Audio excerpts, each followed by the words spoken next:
Hello दोस्तों, welcome back to our channel scientific facts. सफ़र MCQ series का चल रहा था और हमने काफ़ी पोर्शन जो है अभी तक हमने कवर कर लिया। आज हम आपको पढ़ाएंगे बायोकेमिस्ट्री का यूनिट 3 का पार्ट 1 के कुछ इंपॉर्टेंट एमसीक्यूज़। यहाँ पे 33 है, मतलब कि पार्ट वाइज में डिवाइडेड है, लेकिन यहाँ पे हमने 33 लिख दिया है। तो यूनिट 3 पार्ट 1 जो है उसके एमसीक्यूज़ हम पढ़ाएंगे आज, और ये टॉप 14 एमसीक्यूज़ है जिसे हम जल्दी आपको बताएंगे। ठीक है, जो कोड है आपको वो है BP203T। इसमें हम lipid metabolism, ketone bodies, de novo synthesis, cholesterol metabolism disorders, इनके बारे में बताएंगे, जो कि आपके बी फार्म और डी फार्म के जो अभी एग्ज़ाम होंगे उन दोनों में ही यूज़फुल है। आइए आपको पहला क्वेश्चन से अब हम बात करते हैं अपने। जो हमारा पहला क्वेश्चन है हमारा, the major lipid that make up the cell membrane are, कि कौन सा लिपिड जो है वो सबसे ज़्यादा सेल मेम्ब्रेन बनाता है। ट्राइग्लिसराइड, स्फिनोगोमाइलिन, फोस्फोलिपिड या फैटी एसिड। तो इसका आपका आंसर है फोस्फोलिपिड जो होता है वो सबसे ज़्यादा सेल मेम्ब्रेन जो है उनको बनाता है। उसके बाद नेक्स्ट क्वेश्चन है आपका कि मोस्ट एक्टिव ऑर्गन कौन सा है एनिमल बॉडी में विच हैव द एबिलिटी, जिसकी क्षमता होती है कि सिंथेसाइज कर सके ट्राई एसाइल ग्लिसरॉल को। Spleen, kidney, liver and intestine या एडिपोस टिश्यू।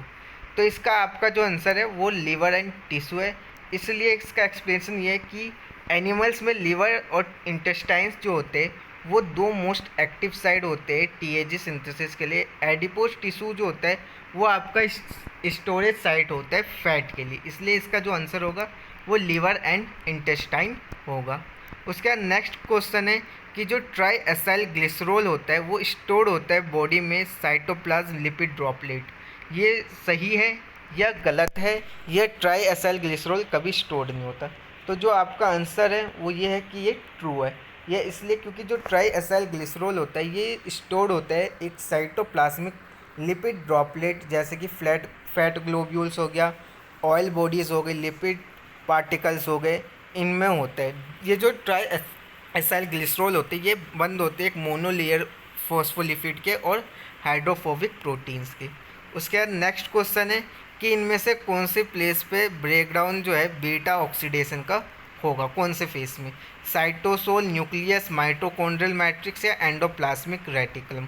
तो जो आपका आंसर है वो है माइटोकॉन्ड्रियल मैट्रिक्स। ये इसलिए होगा क्योंकि बीटा ऑक्सीडेशन जो होता है वो मेटाबोलाइज करता है फैटी एसिड को, जनरेट करता है एसिटाइल कोएंजाइम ए को, जो कि यूज किया जाता है कर्ब साइकिल में। और ये जो प्रोसेस होता है ये आपका अकर होता है माइटोकॉन्ड्रियल मैट्रिक्स में। उसके बाद नेक्स्ट क्वेश्चन है आपका कि इनमें से आपको डिस्क्राइब करना है बीटा ऑक्सीडेशन रिएक्शन के बारे में। एसिटाइल कोएंजाइम ए जो है वो कन्वर्ट करता है होता है फैटी एसिड में, ग्लाइकोजन जो है कन्वर्ट होता है ग्लूकोज में, प्रोटीन कन्वर्ट होता है अल्फा कीटो एसिड में, या फैटी एसिड जो है आपका कन्वर्ट होता है एसिटाइल कोएंजाइम ए में।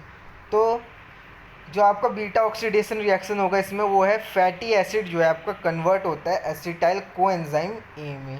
कारण ये है कि बीटा ऑक्सीडेशन एक प्रोसेस होता है जिसमें फैटी एसिड मॉलिक्यूल्स होते हैं वो ब्रेक डाउन हो जाते हैं, टूट जाते हैं माइटोकॉन्ड्रिया में और प्रोड्यूस करते हैं एसिटाइल कोएंजाइम ए, जो कि एंटर कर जाता है हमारे सिट्रिक एसिड साइकिल या क्रैब साइकिल में।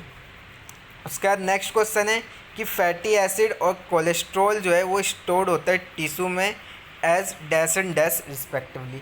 अब इसमें ट्राई एसाइल ग्लिसरॉल या हाई डेंसिटी लिपोप्रोटीन में होगा स्टोर्ड, स्फिंगोलिपिड या कोलेस्ट्रॉल ईस्टर में होगा, ट्राई एसाइल ग्लिसरॉल या कोलेस्ट्रॉल ईस्टर में होगा, या इकोसेनोइड्स और ट्राई एसाइल ग्लिसरॉल्स में होगा। तो ये जो इसका आंसर है ये आपका ट्राई एसाइल ग्लिसरॉल और कोलेस्ट्रॉल ईस्टर्स में होगा। एक्सप्लेनेशन ये है कि जो फैटी एसिड होते हैं वो आपके स्टोर्ड होते हैं ट्राई एसाइल ग्लिसरॉल में एडिपोज टिश्यू में, जबकि कोलेस्ट्रॉल जो होता है वो आपका स्टोर होता है कोलेस्ट्रॉल ईस्टर में, जो कि नंबर ऑफ डिफरेंट टिश्यूज़ में होते हैं। दोनों ही फैटी एसिड और कोलेस्ट्रॉल जो होता है हाइड्रोफोबिक मॉलिक्यूल्स होते हैं, विच इज़ वाई इसलिए ये जो होते हैं स्टोर होते हैं लिपिड ड्रॉपलेट में इनके रिस्पेक्टिव टिश्यूज़ में। उसके बाद नेक्स्ट क्वेश्चन है आपका कि इनमें से कौन सा पाथवे जो है वो यूज़ नहीं किया जाता है ट्राई एसाइल ग्लिसरॉल में। Glycerol 3 phosphate pathway glyoxylate pathway, mono acyl glycerol pathway या कैनेडी पाथवे। तो इसका जो आंसर है वो है आपका ग्लाइऑक्सिलेट पाथवे।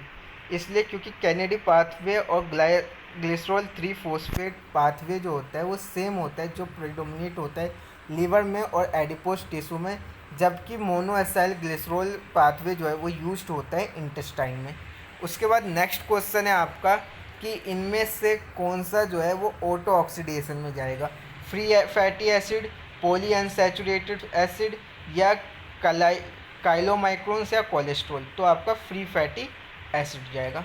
उसके बाद नेक्स्ट क्वेश्चन है कि इनमें से कौन सा एंजाइम जो है वो यूज नहीं होता है ट्राई एसाइल ग्लिसरॉल की सिंथेसिस में।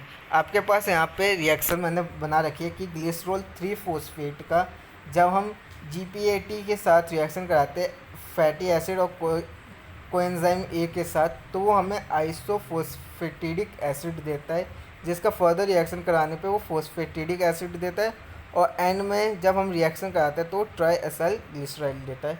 तो जो एंजाइम इसमें यूज़ नहीं होगा ऑप्शन है आपके glycogen phosphorylase, acyl glycerophosphate, acyl transferase, phosphatidic acid, phosphohydrolase, glycerol three phosphate acyl transferase.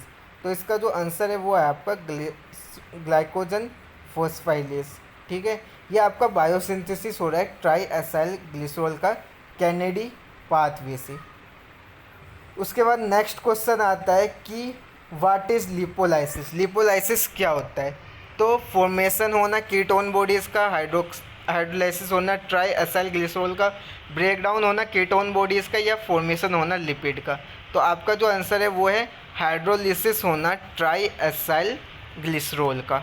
उसके बाद नेक्स्ट क्वेश्चन है कि इनमें से कौन सा स्टेटमेंट जो है वो इनकरेक्ट है फैटी एसिड बीटा ऑक्सीडेशन के रिगार्डिंग में, कि जो मेजर साइड होता है फैटी एसिड बीटा ऑक्सीडेशन का वो पैरोक्सिसोम्स होता है, और जो माइटोकॉन्ड्रिया होता है वो कंटेन करता है एंजाइम को पाथवे के लिए। नेक्स्ट ऑप्शन है कि लीवर में पैरोक्सिसोम जो है सर्व होता है और ऑक्सीडाइज होता है लॉन्ग चेन फैटी एसिड में एक मीडियम चेन प्रोडक्ट में। उसके बाद नेक्स्ट है कि जो रेट होता है बीटा ऑक्सीडेशन का वो रेगुलेट होता है अवेलेबिलिटी ऑफ फैटी एसिड और rate of utilisation of beta oxidation product के। या नेक्स्ट ऑप्शन है आपका पैरोक्सिसोम्स जो होता है वो साइट होता है डिग्रेडेशन का जेनोबायोटिक्स और इकोसेनोइड्स का। तो इसका आंसर जो है वो है कि जो मेजर साइट होते हैं फैटी एसिड के बीटा ऑक्सीडेशन जो होता है वो पैरोक्सिसोम्स होता है, माइटोकॉन्ड्रिया जो होता है वो कंटेन करता है एंजाइम को पाथवे के लिए। उसके बाद नेक्स्ट क्वेश्चन है कि इनमें से कौन सा लिपोप्रोटीन जो है प्रोड्यूस्ड होता है एक्सोजीनस लिपोप्रोटीन पाथवे से, high density lipoprotein, chylomicrons, very low density protein या लो डेंसिटी लिपोप्रोटीन। तो काइलोमाइक्रोन ये इसलिए होता है कि एंडोजीनस पाथवे में डिस्ट्रीब्यूट होता है फैट का आइदर सिंथेसाइड फॉर जो कि स्टोर्ड होता है लीवर में। एक्सोजीनस लीवर प्रोटीन पाथवे जो होता है वो पैक्ड करता है डाइट्री फैट को काइलोमाइक्रोन्स में, इंटेरोसाइट्स में, स्मॉल इंटेस्टाइन के, जो कि बाद में सिक्रीट होता है लिम्फेटिक सिस्टम में और एंटर करता है सिस्टमिक सर्कुलेशन का थ्रोइकिक डक्ट से।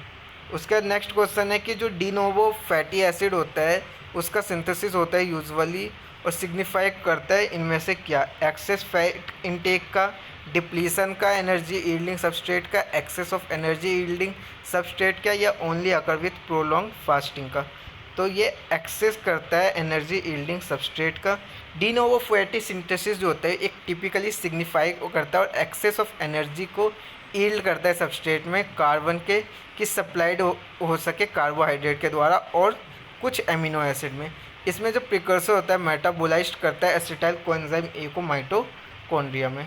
उसका नेक्स्ट क्वेश्चन है कि इनमें से कौन सा हार्मोन जो है यूज नहीं होते या हाइड्रोलिसिस में ट्राई एसाइल ग्लिसरॉल के फैटी एसिड्स के एडिपोज टिश्यू में, एपिनेफ्रिन, इंसुलिन, ग्लूकागोन, नॉरएपिनेफ्रिन। तो इसका आंसर आपका इंसुलिन। और इसका एक्सप्लेनेशन है कि जो हार्मोन्स होता है वो कंट्रोल करता है हाइड्रोलिसिस को टीएजी के और एपिनेफ्रिन, नॉरएपिनेफ्रिन और ग्लूकागोन का। दोस्तों आज की हमारी वीडियो यहीं पे ख़त्म होती है। अगर आपके पास कोई क्वेश्चन हो, कोई सजेशन हो, कुछ भी हो तो आप हमें कमेंट बॉक्स में लिख सकते हैं। हमारे टेलीग्राम के जो चैनल है उसको आप सब्सक्राइब कर सकते हैं और फेसबुक पे अभी हम काम करेंगे तो फेसबुक पे अभी और टेलीग्राम पे आपको नोट्स जो है PDF के वो मिल जाएंगे MCQs की। और फेसबुक का जहाँ तक है उसका भी हम अभी स्टार्ट करने वाले, बाकी लिंक डिस्क्रिप्शन में दिए हुए, आप वहाँ से जाके चेक कर सकते हैं। Thank you so much.